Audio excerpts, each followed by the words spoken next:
Graças, paz, irmãos. Então, boa noite.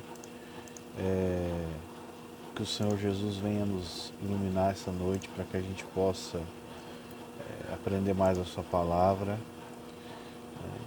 que a gente possa se aproximar com ousadia diante do trono da graça de Deus. Eu vou começar uma oração, esse culto. Eu vou estar compartilhando o link com os irmãos de Capão da Canoa.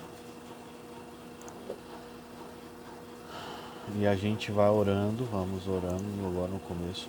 E depois a gente vai começar a pregação propriamente dita sobre o Reino de Deus, que a gente já vem falando. Essa vai ser a última pregação.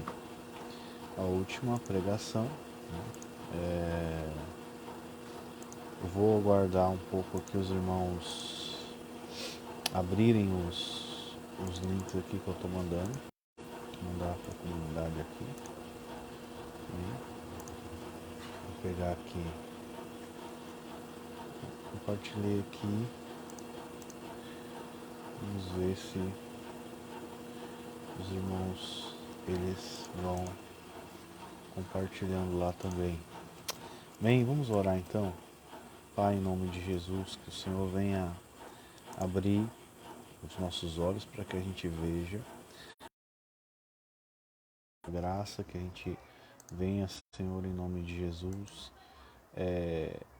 poder abrir os nossos olhos para o Teu Evangelho, para a Tua Palavra. Nós te pedimos perdão, Senhor, pelos nossos pecados. Te pedimos, Senhor, que o Senhor venha nos cobrir. Nós somos propiciados com o Teu sangue. O Senhor Jesus é a nossa justiça. E o Senhor Jesus, além de ter se tornado para nós a nossa justiça e ter obedecido completamente a lei em nosso lugar, o Senhor também aperfeiçoou para sempre todos aqueles que estão sendo santificados. Pai, nós te pedimos que o Senhor venha nos dar discernimento, entendimento, para que a gente possa compreender as verdades do Evangelho de Deus e as verdades concernentes ao Reino de Deus, Senhor Jesus, que o Senhor venha abrir cada vez mais tanto os nossos olhos quanto os nossos corações, os olhos dos corações, para que a gente possa perceber a grandiosidade do Teu plano. Amém? Vou começar então, irmãos, com uma exposição de um texto bíblico, depois de outro, para finalizar isso. Primeiro nós vamos ler Gênesis, capítulo de número 15, a promessa de Deus feita a Abraão, que é a base fundamental para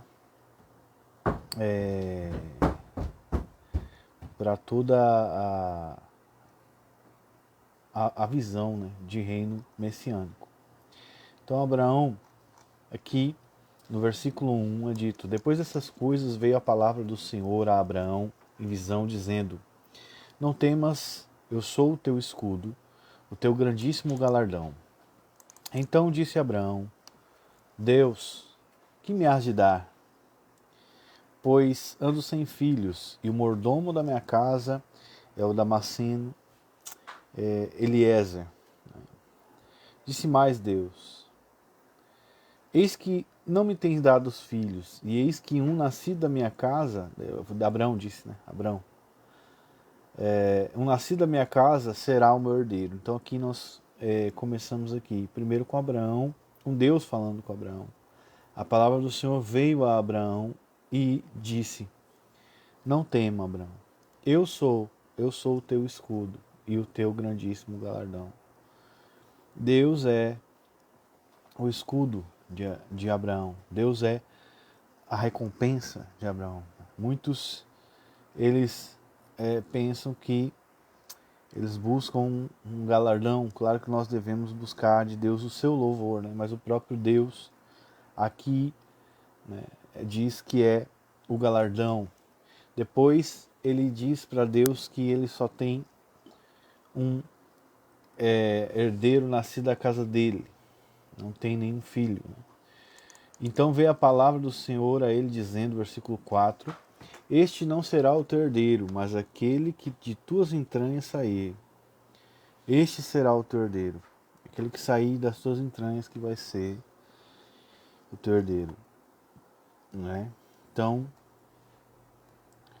aqui você percebe Deus falando com ele, prometendo que iria ter um descendente, né? Então levou afora e disse: olha para os céus e conta as estrelas, se as podes contar. E disse-lhe: assim será a tua descendência. E então vem o texto que diz: e creu ele no Senhor e imputou-lhe isso por justiça. Então Abraão foi justificado aqui pela fé somente, não pelas obras, né? Depois ele é justificado por obras, mas em outro sentido, não nesse, que ele já foi declarado, tido por justo, né? Deus imputou isso como justiça antes dele mesmo ter feito alguma coisa. Depois a sua fé vai atuar, né? Pelo amor a Deus, amém? E vai, então ele vai entregar Isaac, mas crendo que Deus era poderoso para ressuscitar ele, Isaac dentre os mortos. Amém. Então, irmãos, o que nós precisamos aqui entender o que Deus prometeu. Deus prometeu que a descendência de Abraão seria como as estrelas do céu. Então, quem são os descendentes de Abraão, né? Então, muitos vão dizer, no dispensacionalismo se diz que os descendentes de Abraão são os israelitas, né? Esses são os descendentes. Mas Paulo, ele diz que, na verdade, os verdadeiros herdeiros de Abraão não são esses, né? Lá em Romanos, no capítulo 9, versículo 8, por exemplo, vamos ler o 7. Nem por serem descendência de Abraão são todos os seus filhos, mas em Isaque será chamada a tua descendência. Isto é, não são os filhos da carne que são filhos de Deus, mas os filhos da promessa que são contados como descendência. Ou seja, quem é filho de Abraão? Não é todo israelita, né? Então Paulo faz aqui a analogia que a gente conhece bastante, e lá no versículo de 24 ele vai dizer assim: os quais somos nós, a quem também chamou, não só dentre os judeus, mas também dentre os gentios. Ou seja, os filhos de Deus, eles são chamados dentre judeus e gentios, né? Então não são descendentes de Abraão só por nascimento,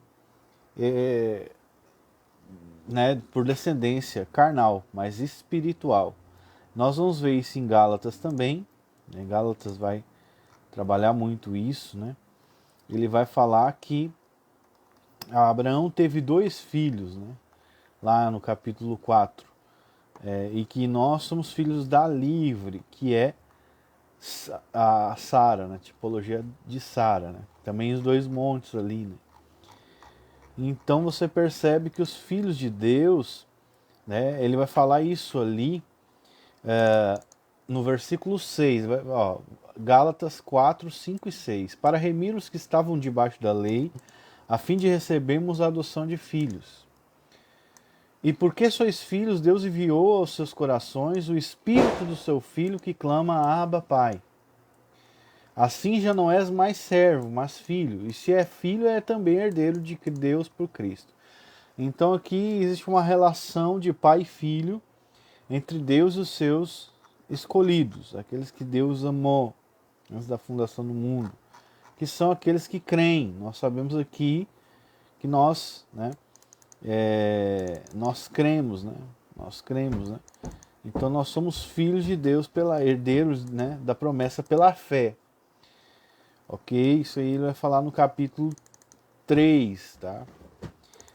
Ali no versículo 6 e 7. Assim como Abraão creu em Deus e isso lhe foi imputado por justiça, sabeis, pois, que os que são da fé são filhos de Abraão. Ou seja, aqueles que creem nas promessas de Deus, né? Aqueles que creem no que Deus falou, aqueles que Jesus disse que as ovelhas ouvem a voz dele.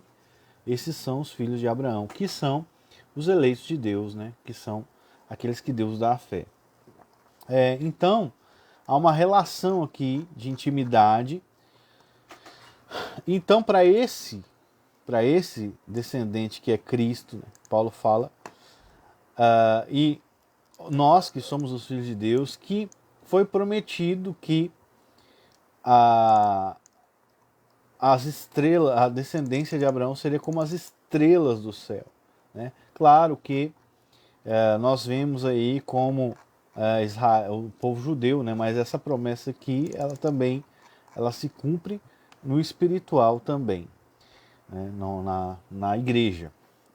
Mas essa aqui é a primeira menção, nem a primeira, porque a primeira está ali em Gênesis, ali, quando Deus criou o homem e manda ele multiplicar e encher a terra. Ali nós já temos, né, aí uma breve exposição do que seria a expansão do reino de Deus. Agora nós vamos para o capítulo, para o mesmo livro de Gênesis. Nós vamos um pouco mais adiante. Nós vamos ali no capítulo 49, 48. Vamos ver aqui.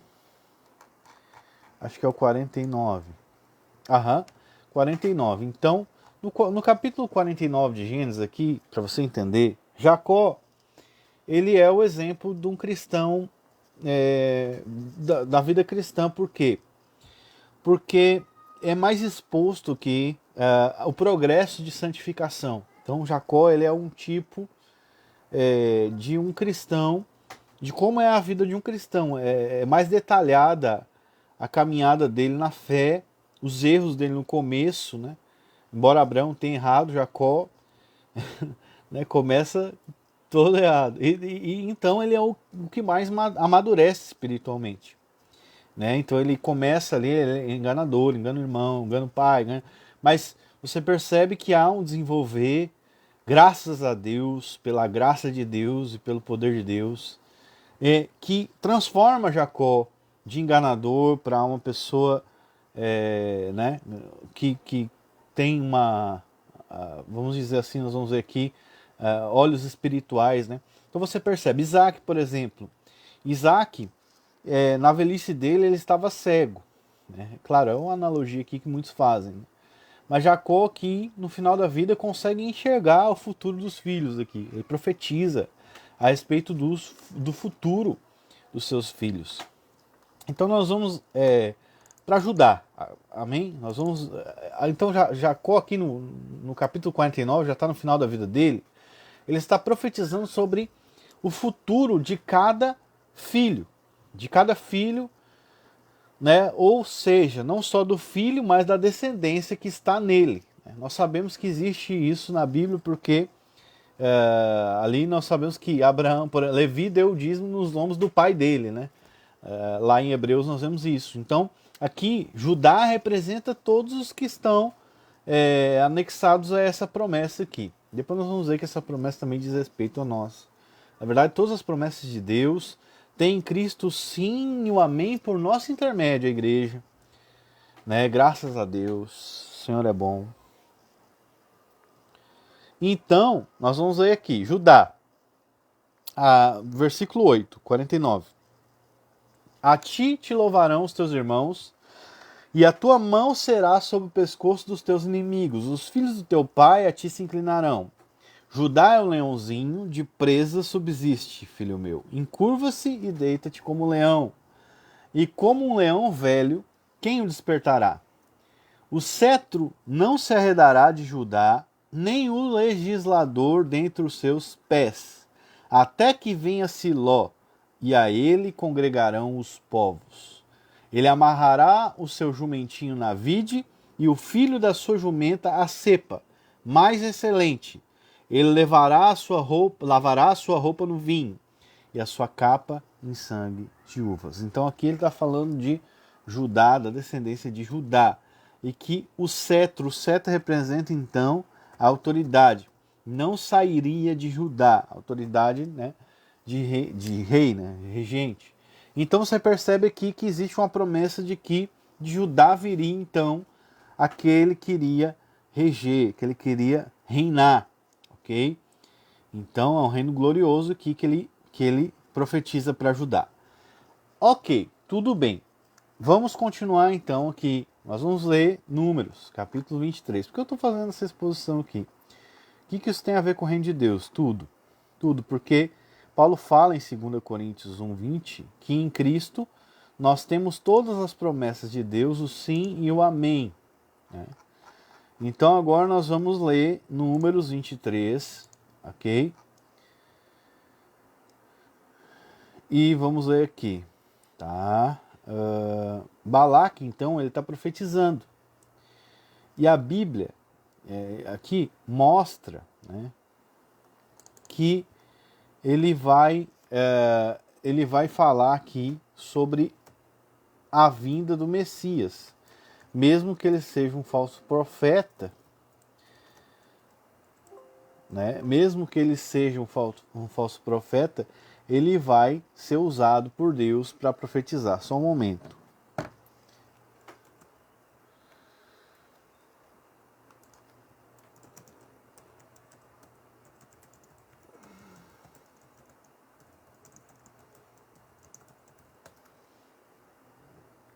Números 24, irmãos. Números 24. Então, ó, vamos ler aqui. Ainda que Balaque, vamos ver aqui. Então, para você ser contextualizado aqui, o que acontece? O rei, né, Moabita, o rei aqui, Balaque, né, ele contrata um falso profeta chamado Balaão. Ele é falso profeta porque Pedro chama ele de falso profeta. Que embora Deus fale com ele, ele é um falso profeta. Ele é uma das figuras mais controversas da Bíblia por causa que Deus fala com ele, enfim. Mas, irrelevante isso. Então, Balaque, ele contrata esse falso profeta. E o falso profeta então diz, não, eu vou, mas eu só vou dizer aquilo que Deus disse. E tem aquela cena com a jumenta, né? Que Deus abre a boca da jumenta para repreender ele, né? O anjo de Deus aparece no meio do caminho. Então, o que acontece? Balaão, aqui que é o profeta, ele vai amaldiçoar o povo. Ele foi contratado para amaldiçoar o povo. E ele não consegue amaldiçoar o povo de Deus, né? Não consegue amaldiçoar o povo de Deus. Então, ele, aqui, depois de várias tentativas, né? O Espírito de Deus desce sobre ele. Olha só, vendo Balaão, que bem parecia aos olhos do Senhor, que abençoasse Israel, não se foi esta vez como antes ao encanto de encantamentos, mas voltou o seu rosto para o deserto. E levantando Balaão os seus olhos e vendo a Israel, que estava acampado segundo as suas tribos, veio sobre ele o Espírito de Deus e proferiu sua parábola e disse, fala Balaão, filho de Beor, e fala o homem de olhos abertos. Então você percebe aqui que Balaão, então, o Espírito de Deus veio sobre ele, né? Ele então começa a profetizar. Fala aquele que ouviu as palavras de Deus, o que vê a visão do Todo-Poderoso, que cai e se lhe abrem os olhos. Quão formosas são as tuas tendas, ó Jacó, e as tuas moradas, ó Israel. Como ribeiros se estendem, como jardins à beira de rios, como árvores de sândalo, o Senhor os plantou, como cedro junto às águas. De seus baldes manarão águas, e sua semente estará muitas águas. O seu rei se erguerá mais do que Agag, e o seu reino será exaltado. Deus o tirou do Egito, e as suas forças são como a do boi selvagem. Consumirá as nações, seus inimigos, e quebrará os seus ossos, e com suas setas os atravessará. Encurvou-se, deitou-se como leão e como leoa. Quem o despertará? Benditos os que te abençoarem, e malditos os que te amaldiçoarem. Então a ira de Balaque se acendeu contra Balaão, e bateu ele palmas, né? E Balaque disse, né, para amaldiçoar os inimigos te tenho chamado, porém agora já 3 vezes o abençoaste inteiramente. Então, né, daí Balaão ele vai falar de novo, né? Então proferiu a sua palavra e disse, fala Balaão, filho de Beor, fala homem de olhos abertos. Fala aquele que ouviu as palavras de Deus, e o que sabe a ciência do Altíssimo, o que viu a visão de Todo-Poderoso, que cai e lhe abre os olhos. Vê-lo-ei, mas não agora. Contemplá-lo-ei, mas não de perto.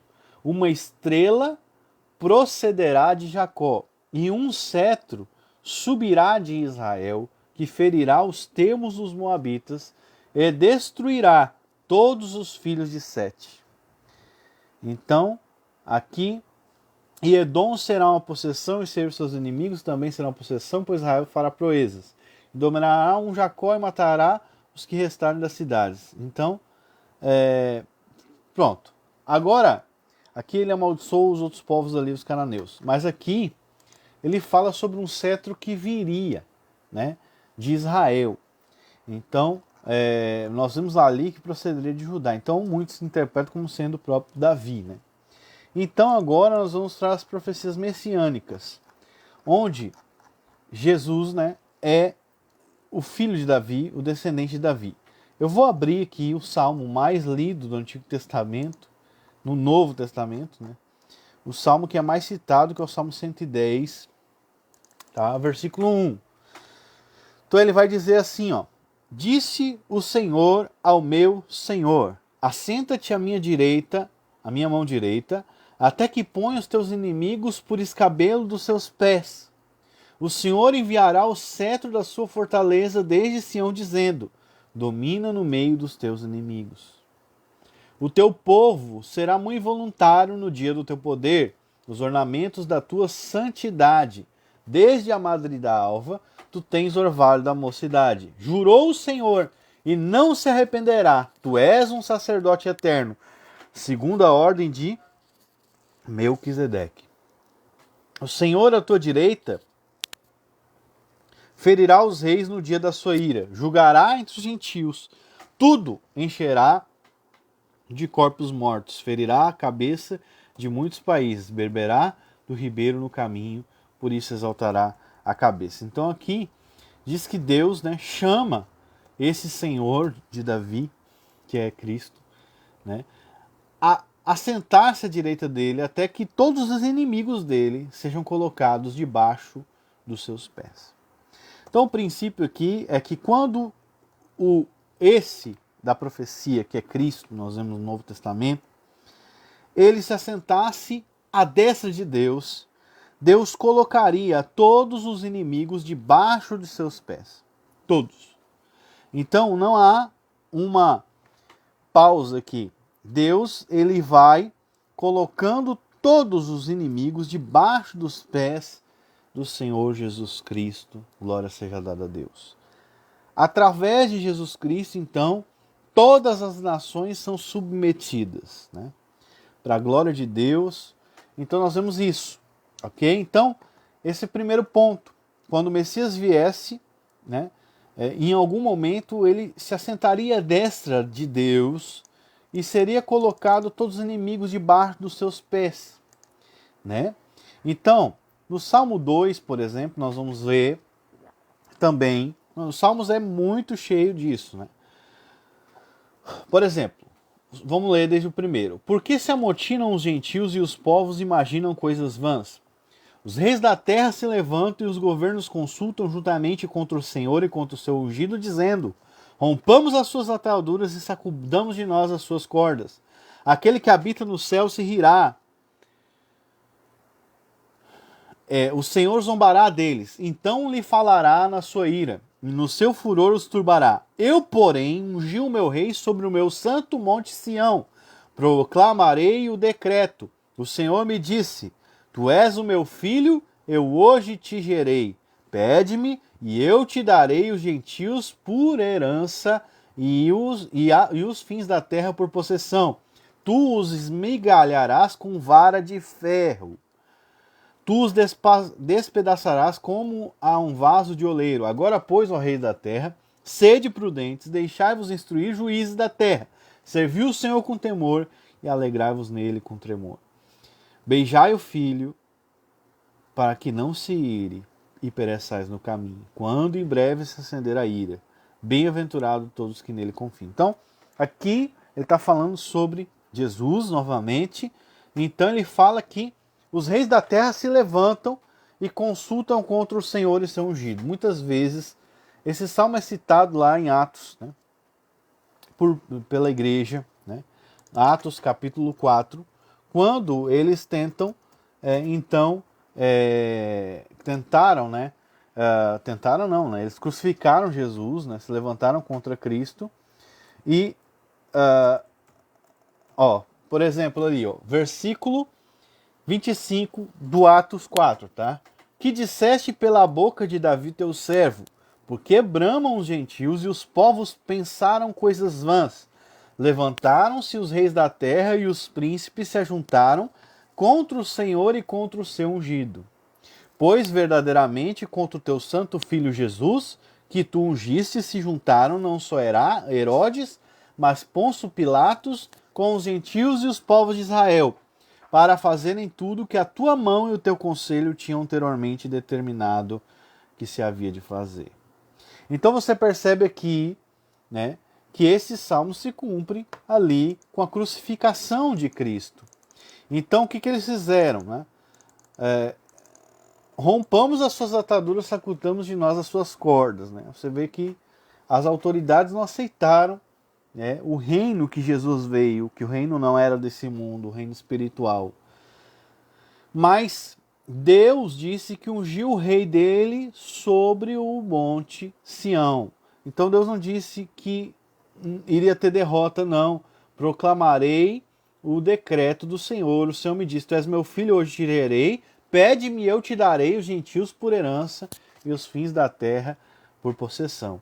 E aí ele profetiza aqui que ele vai esmigalhar com vara de ferro e despedaçar com vaso do oleiro. Né? Isso aqui não só o pessoal de Israel lá, né? Mas os gentios, né? Por herança, ou seja, todo mundo. E aqui então Jesus ele vai governando aqui. Né? Agora, pois, mas como? Quando ele governa?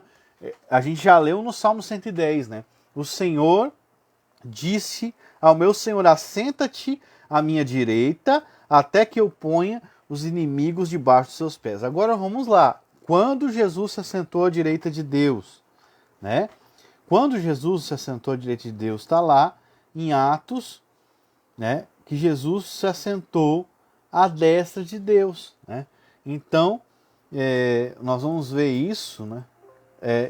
Ali no capítulo 2, né, de Atos, que também é chamado uma profecia aqui de Davi, um outro salmo, né? Por exemplo, e é o Salmo 22. Vamos ler desde o versículo 22. Tá? Aqui Pedro está falando com o povo. Então Pedro diz, homens israelitas, escutai essas palavras. A Jesus Nazareno, homem aprovado por Deus entre vós com maravilhas, prodígios e sinais que Deus por ele fez no meio de vós, como vós bem sabeis, a este que vos foi entregue pelo determinado conselho e presciência de Deus, prendestes, crucificastes e matastes pela mão de injusto.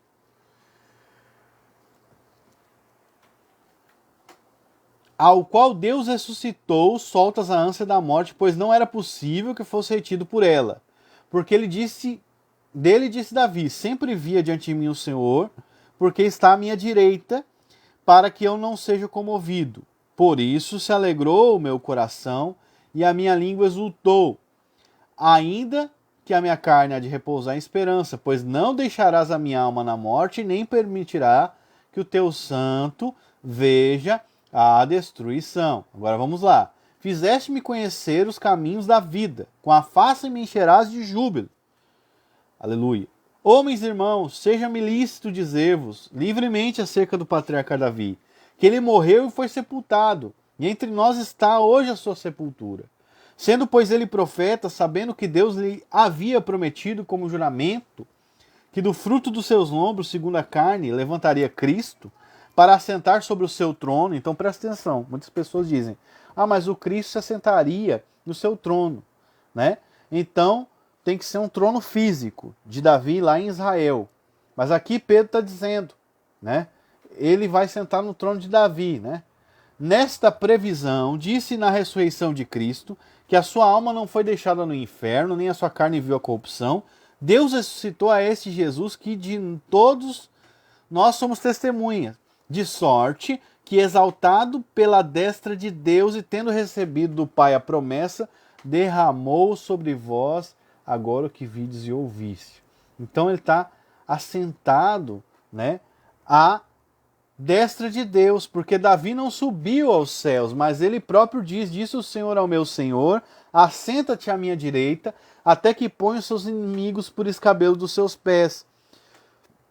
Saiba, pois, com certeza, toda a casa de Israel, que a esse Jesus que vocês crucificaram, Deus o fez Senhor e Cristo. Aleluia, glória a Deus. Então, Jesus, ele reina desde que ele ressuscitou e assenta à destra de Deus. Ele está reinando. É esse reino aqui, ele está esperando que os inimigos sejam colocados debaixo dos seus pés, que é o que foi escrito ali nos Salmos, né? Então você percebe, quando Cristo vai reinar, muitas pessoas esperam um reino de Deus literal. Mas aqui nós vemos que não. Cristo está sentado à destra de Deus e ele está reinando, aguardando que os seus inimigos, né, sejam colocados debaixo dos seus pés, né? Então ele fala que da ressurreição de Cristo se refere essa ser assentado, né, no trono de Davi. Depois nós vamos ver, nós podemos ver nos outros salmos coisas semelhantes. Então o reino de Deus, ele é espiritual. Quando Jesus ressuscita, ele dá a grande comissão no primeiro evangelho sinótico de Mateus, capítulo 28.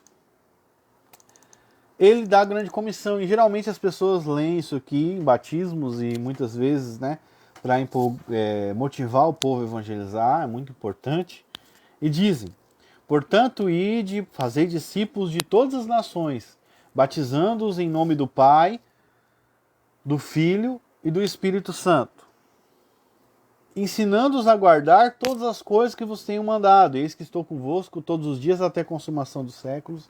Amém.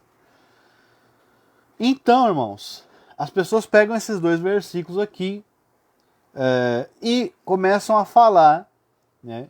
Mas a base para isso é que quando Jesus ressuscita, ele fala o seguinte, versículo 18: e chegando-se Jesus, falou-lhes, dizendo: é-me dado todo o poder no céu e na terra. A palavra poder aqui é exousia, que é autoridade. Então, a autoridade é dada para quem? Para um rei, para um governante. Esse rei, esse governante, ele recebeu, que é Cristo, quando ele ressuscitou. Isso não foi quando ele assentou à destra de Deus. Quando ele ressuscitou, ele recebeu toda a autoridade no céu e na terra. Toda a autoridade. Portanto, ide, fazei discípulos de todas as nações, batizando no nome do Pai, do Filho e do Espírito Santo. Amém. Ensinando-os a guardar. Então aqui Jesus, depois que ressuscita, então ele diz que ele recebeu toda a autoridade. Então aqueles que esperam o reino de Jesus depois, eles não estão pensando e percebendo, né?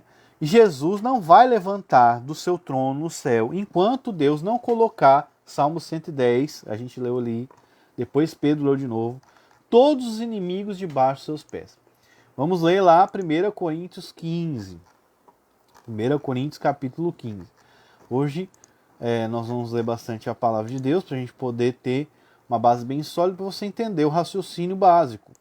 Porque conhecendo o raciocínio básico, você já começa a perceber o erro de diversas linhas escatológicas. Então se torna desnecessário debater com elas, né? Elas se tornam red herring, ou seja, elas se tornam um desvio de atenção para nós, né? Então, aqui, Paulo está falando sobre a ressurreição dos mortos. Então, para você entender, no capítulo 15 de 1 Coríntios, a questão é a ressurreição dos mortos, porque alguns coríntios diziam que não haveria ressurreição. Mas Paulo, então, quer corrigir esse ensino errado, na verdade, essa heresia, de que não há ressurreição dos mortos, aleluia, glória a Deus. Então, pela graça de Deus, ele fala que não. Vai haver uma ressurreição dos mortos, sim, física. E que o último inimigo a ser vencido é a morte, né? Então, ou seja, o último inimigo do quê? Do reino de Deus. Então você vai ver aqui. Vamos ler aqui o versículo 24 e 25. Você vai entender que eles não estão em ordem cronológica, tá? Depois virá o fim. Depois de quando? Depois da vinda, tá, de Jesus. Virá o fim. Então, quando vem o fim? Da vinda. Quando Jesus vir, vem o fim, tá? Quando tiver entregado o reino, ó, então Jesus tem um reino. E Jesus vai entregar esse reino a Deus Pai. E quando houver aniquilado todo império e toda potestade e força. Então Jesus vai aniquilar todo império, toda potestade e toda força. Ou seja, tudo que se levanta. Porque convém que ele, que é Jesus, reine até que haja posto todos os inimigos debaixo de seus pés. Ok? Então, Jesus, ele reina e vai colocando todos os inimigos debaixo dos seus pés. O diabo, né, os demônios. E aí ele vai falar que, ora, o último inimigo que há de ser aniquilado é a morte. Tá? Então, a morte vai ser o último inimigo a ser vencida nesse reino de Cristo. Então, quando Cristo termina de reinar, quando a morte for vencida. E quando a morte é vencida? Pela ressurreição dos mortos.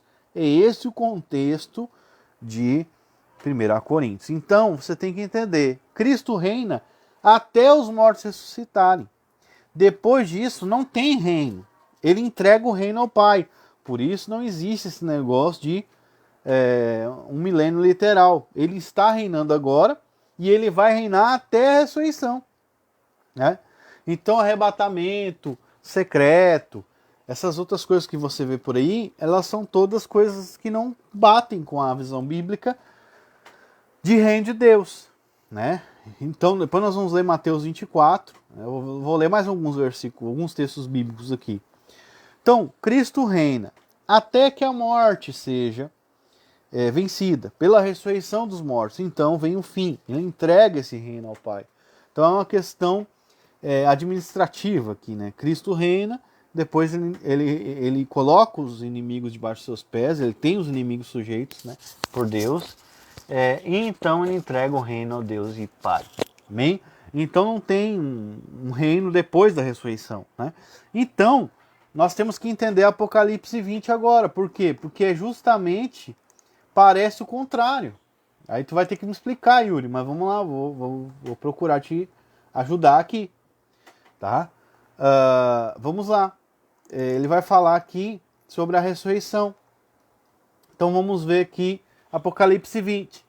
E vi descer do céu um anjo que tinha a chave do abismo, né? E uma grande cadeia em sua mão, e prendeu o dragão, que é a serpente antiga, que é o diabo, Satanás, e amarrou ele por 1000 anos. E lançou no abismo, e ali o encerrou e pôs selo sobre ele, que é o diabo, para que não mais engane as nações até que se cumpra os 1000 anos, se acabe, e depois importa que seja solto um pouco de tempo. E vi tronos e assentaram-se sobre eles, e lhe foi dado o poder de julgar. E vi as almas daqueles que foram degolados pelo testemunho de Jesus e pela palavra de Deus, e que não adoraram a besta nem a sua imagem, não receberam o sinal em suas testas nem em suas mãos. Viveram e reinaram com Cristo por 1000 anos. Então aqui, como que tu explica, né? Que aqui eles são ressurretos aqui no começo do reino. Como tu explica então? Simples. Esse viveram aqui não precisa ser literal. Ser literal, é espiritual, espiritualmente, eles vivem espiritualmente, né? Mesmo aqueles que morreram, eles estão com Cristo, né? Espiritualmente, então, mas os outros não reviveram até que os 1000 anos se acabaram, essa é a primeira ressurreição, né? Então você percebe aqui que esses aqui são, essa vivificação aqui, é a espiritual que Paulo fala lá em Efésios, no capítulo 2, né? Que todos nós estávamos mortos em delitos de pecado e ele nos deu vida. Efésios 2:1, né? Nos vivificou juntamente com Cristo. Então, você percebe ali que Apocalipse 20, de acordo com a cronologia do apóstolo Paulo, dos Salmos e de Atos dos Apóstolos não pode ser a ressurreição literal, porque a ressurreição literal ela ocorre no final do reino de Cristo. Depois, Paulo diz que vem o fim. Nós lemos ali em 1 Coríntios 15. Então, não há reino literal de 1000 anos. Não existe. Se nós entendemos dessa forma. Amém? Eu creio dessa maneira. E eu acredito que seja o que é coerente com o resto da Bíblia. Se eu não entender Apocalipse de maneira literal. Como explicar o aprisionamento de Satanás? Simples. Paulo diz que os principados e potestades foram despojados, né?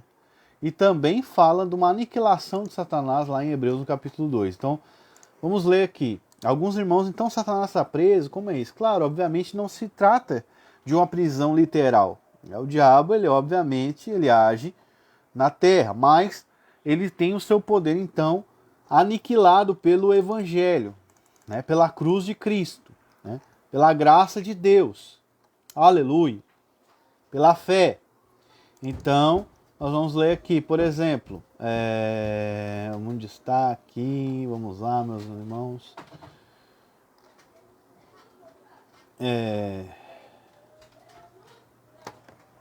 Que ele aniquilou aquele que tinha, ele fala, né? Aqui, ó. Versículo 14, 2,14. E visto como os filhos participam da carne e do sangue, também ele, Cristo, participou das mesmas coisas, para que pela morte aniquilasse o que tinha o império sobre a morte, isto é, o diabo. Então a morte de Cristo é a morte, é a aniquilação do diabo. Obviamente, isso não é literal. Jesus não vai destruir o diabo, né? Porque nós vemos lá que ele vai ficar sofrendo para sempre. Mas essa aniquilação, Paulo fala em Romanos também que o nosso velho homem foi destruído. Mas espera aí, todo dia eu estou brigando com esse desgraçado. Como que ele foi destruído?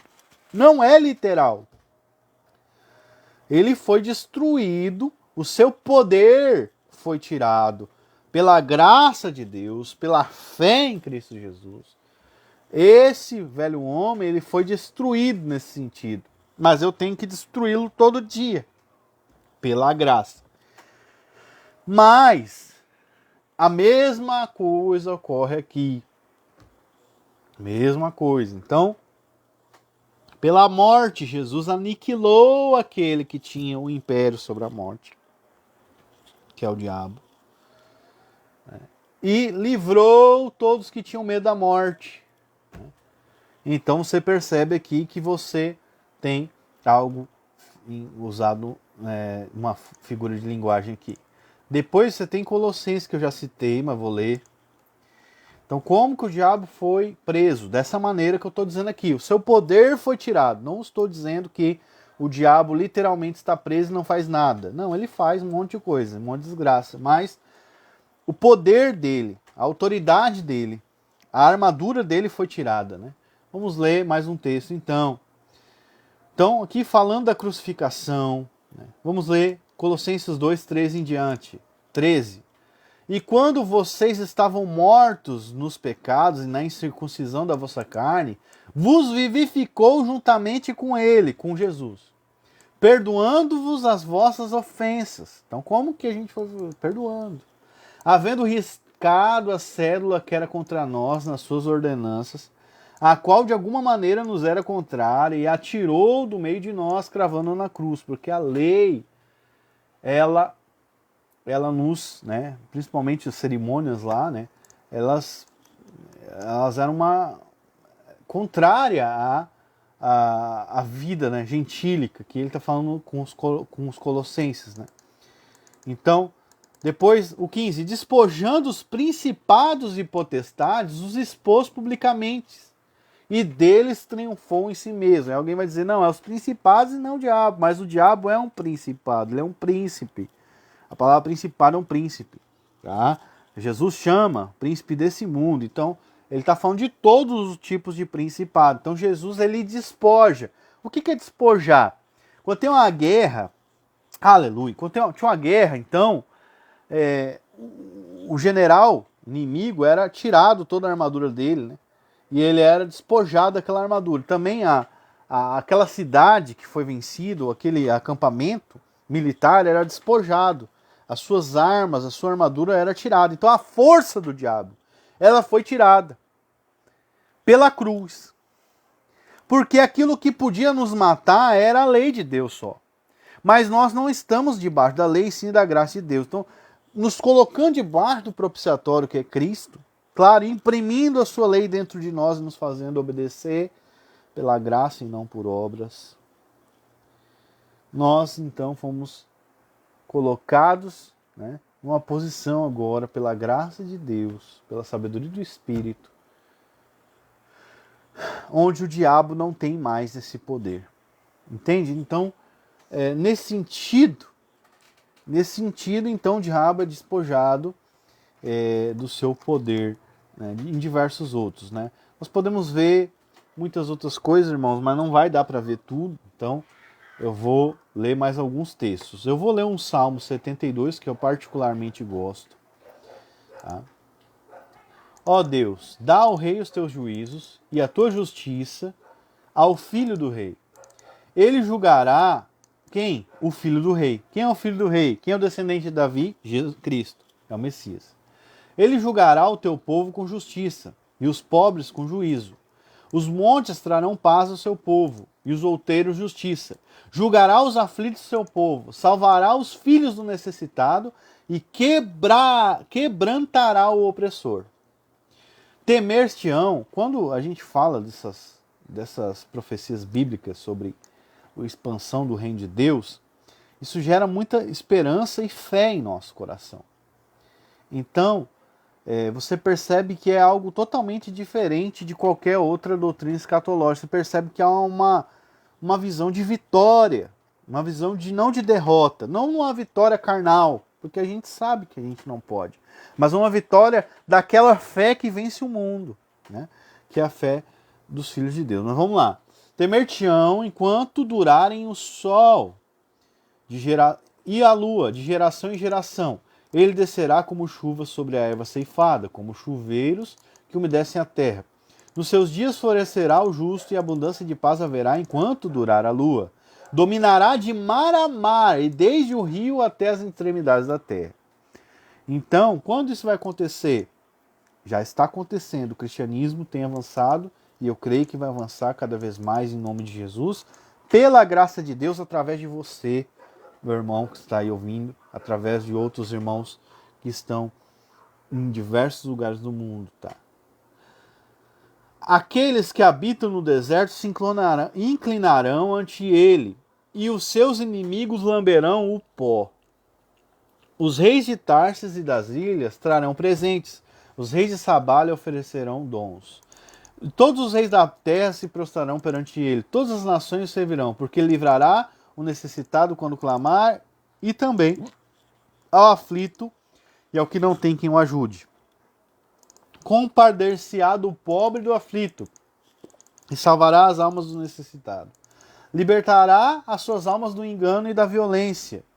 Precioso será o seu sangue aos olhos dele, e viverá, e se dará do ouro de Sabá, e continuamente fará por ele oração. Todos os dias o bendirão.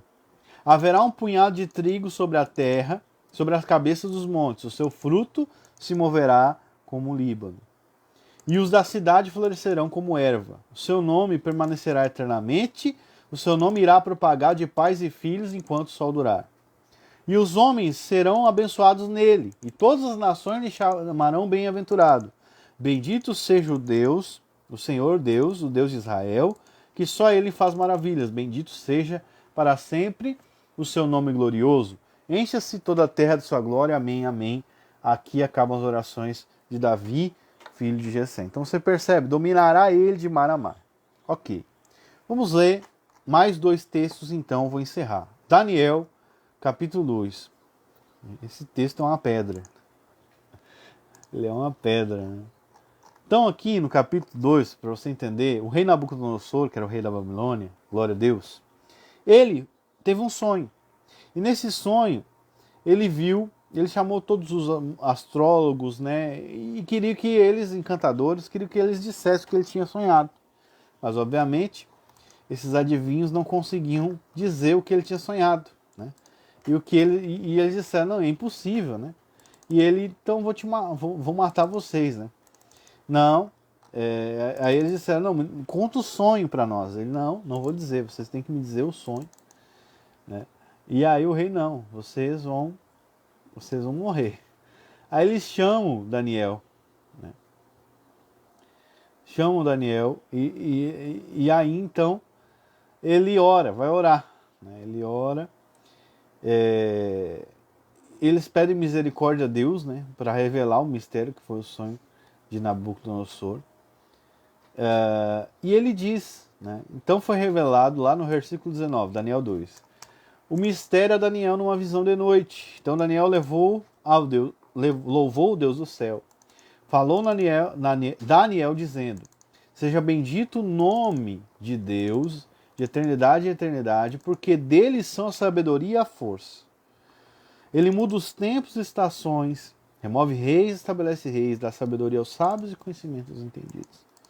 Glória a Deus. Ele revela o profundo e escondido, conhece o que está em trevas e com ele mora a luz, com Deus, né? Ó Deus de meus pais, eu te dou graça e te louvo, porque me deste sabedoria e força. E agora me fizeste saber o que te pedimos, porque nos fizeste saber este assunto do rei. Então ele vai lá e aparece o rei, né, e fala para o rei que Deus deu, né? Respondeu Daniel, 27, na presença do rei, dizendo, o segredo que o rei requer, nem sábios, nem astrólogos, nem magos, nem adivinho podem declarar ao rei. Mas há um Deus do céu. Só faltou dizer que a letra do papel não pode escrever. O qual revela os mistérios. Ele, pois, foi saber o rei Nabucodonosor o que há de acontecer nos últimos dias, o teu sonho e as visões da tua cabeça que tiveste em tua cama. Então ele fala, né? Subiram os teus pensamentos acerca do que há de ser depois disso. Então o sonho é como se fosse uma resposta de Deus, né, para as dúvidas do rei. Olha só, o rei ficou pensando, o que será que vai acontecer depois do meu reino, né? Aquele, pois, que revela os mistérios te fez saber o que há de ser. Então Deus foi lá e revelou porque quis, para Nabucodonosor, que era um ímpio. E a mim me foi revelado esse mistério, não porque haja em mim sabedoria, em que todos os viventes, mais sabedoria que em todos os viventes, mas para que a interpretação se fizesse saber ao rei, e para entender esses pensamentos do teu coração. Tu, ó rei, estava vendo, e eis que aqui uma grande estátua estava, essa estátua era imensa, cujo esplendor era excelente, estava em pé diante de ti, e sua aparência era terrível. Então ele vai descrevendo a estátua. A cabeça daquela estátua era de ouro fino, o peito e os braços de prata, o ventre e as coxas de cobre, as pernas de ferro, e os pés em parte ferro e parte barro. Estava vendo isso quando uma pedra foi cortada, sem auxílio de mão, a qual feriu a estátua nos pés, de ferro e barro, e os esmiuçou. Então foi juntamente esmiuçado o ferro, barro, o bronze, a prata e o ouro, os quais se fizeram como pragana das eiras do Éstio, e o vento os levou, e não se achou lugar algum para eles. Mas a pedra que feriu a estátua se tornou um grande monte, e encheu toda a terra. Este é o sonho, também a sua interpretação, diremos à presença do rei. Tu, ó rei, é rei de reis, a quem Deus do céu tem dado o reino, o poder, a força, a glória. E onde quer que habitem os filhos dos homens, na tua mão entregou os animais do campo, as aves do céu, e fez que reinasse sobre todos eles. Tu és cabeça de ouro. Então, quem é cabeça de ouro? Nabucodonosor. Depois de ti se levantará outro reino inferior a ti, e um terceiro, de bronze, né? Então, vem o prata, depois o bronze, o qual dominará sobre a terra. O quarto reino será forte como o ferro, pois como o ferro esmiuça e quebra tudo. Com o ferro que quebra todas as coisas, assim ele esmiuçará e fará em pedaços. Quanto ao que viste os pés e os dedos, em parte barro de oleiro, em parte ferro, isso será um reino dividido, contudo haverá nele alguma coisa de firmeza de ferro, pois viste o ferro misturado com barro de lodo. E como os dedos do pé eram parte ferro e parte barro, assim por uma parte o reino será forte e por outra será frágil. Quanto ao que viste ferro misturado com barro de lodo, misturar-se-ão com semente humana, mas não se ligarão um ao outro, né? Assim como o ferro não se mistura com barro. Mas nos dias desses reis, o Deus do céu levantará um reino que não será jamais destruído, e este reino não passará a outro povo. Esmiuçará e consumirá todos esses reinos, mas ele mesmo subsistirá para sempre. De maneira que viste que do monte foi cortada a pedra, sem auxílio de mãos, esmiuçou o ferro, o bronze, o barro, a prata, o ouro, e o grande Deus te fez saber, o rei, que há de ser depois disso, certo? É o sonho fiel à sua interpretação. Então, aqui termina, né? E você percebe que essa terra, essa pedra, né? Ela cobre toda a terra, né? Ela se torna um grande monte que enche toda a terra, versículo 35. Isso significa o reino que vem depois do reino desses reis aí, que daí você tem o Império Babilônico, o Império Medo-Persa, o Império Persa e Médio, né? Depois o Império Romano, dividido, né? E aí então vem o reino de Cristo, e aí acabou depois do Império Romano, então aí você percebe que veio o cristianismo, então, que é a pedra que foi cortada, que é o reino que não tem fim, é o reino de Cristo. Então, você percebe isso. Então, algumas pessoas então podem dizer, tá, ok, o cristianismo avançou por muitos anos, mas muitas vezes nós vemos, né, nós não vemos ainda ele cobrir toda a terra. Ok, mas Jesus fala, e agora eu vou terminar com esse texto, quando ele fala sobre o reino de Deus, ele diz que ele é semelhante a uma mulher, né, que coloca fermento, né, para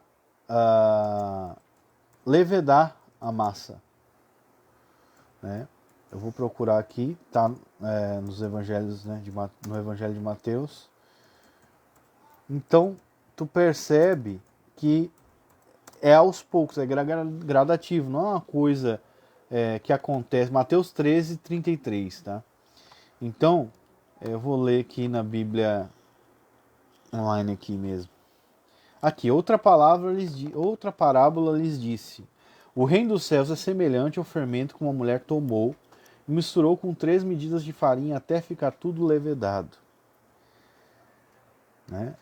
Então, e ver que Jesus fala por meio de parábolas para a multidão mesmo, né? Para ser enigmático. Mas qual é a questão? Você coloca o fermento e o fermento ele já começa a ter uma reação na massa, mas demora para o bolo crescer, né? Para a massa crescer, ela vai crescendo aos poucos, né? Não vai explodir, né? Então é a mesma coisa. O reino de Deus gradualmente ele vai crescendo, né? Vai se expandindo. Então, irmãos, esse foi o último vídeo sobre o reino de Deus. Eu espero que os irmãos possam olhar na mesma página aqui da Comunidade Presbiteriana Livre, pela graça de Deus.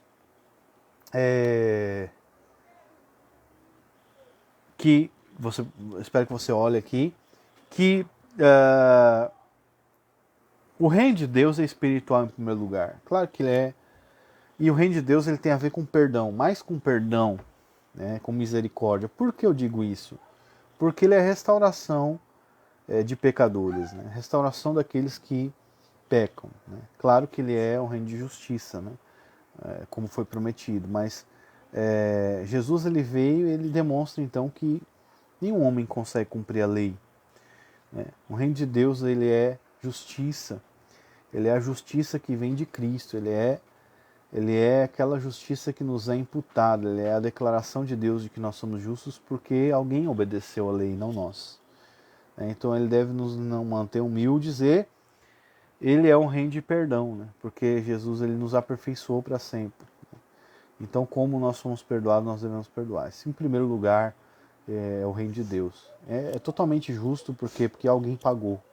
Alguém pagou pelos pecados, né? Então, vamos orar. Pai, em nome de Jesus, eu te peço que o Senhor venha nos dar paz, né? Revelar os mistérios da tua graça, da tua glória, para a tua honra, para que o teu nome seja glorificado. nos dá temor, Senhor, e nos faz obedecer cada vez mais o Teu nome, a Tua palavra, honrar o Teu nome e obedecer a Tua palavra. Santifica o Teu nome através da nossa vida, pela graça de Deus, em nome de Jesus. Amém. Bem, irmãos, então foi isso. Espero que os irmãos compartilhem, que os irmãos leiam as Escrituras Sagradas e meditem nesses textos. Amém? Deus os abençoe.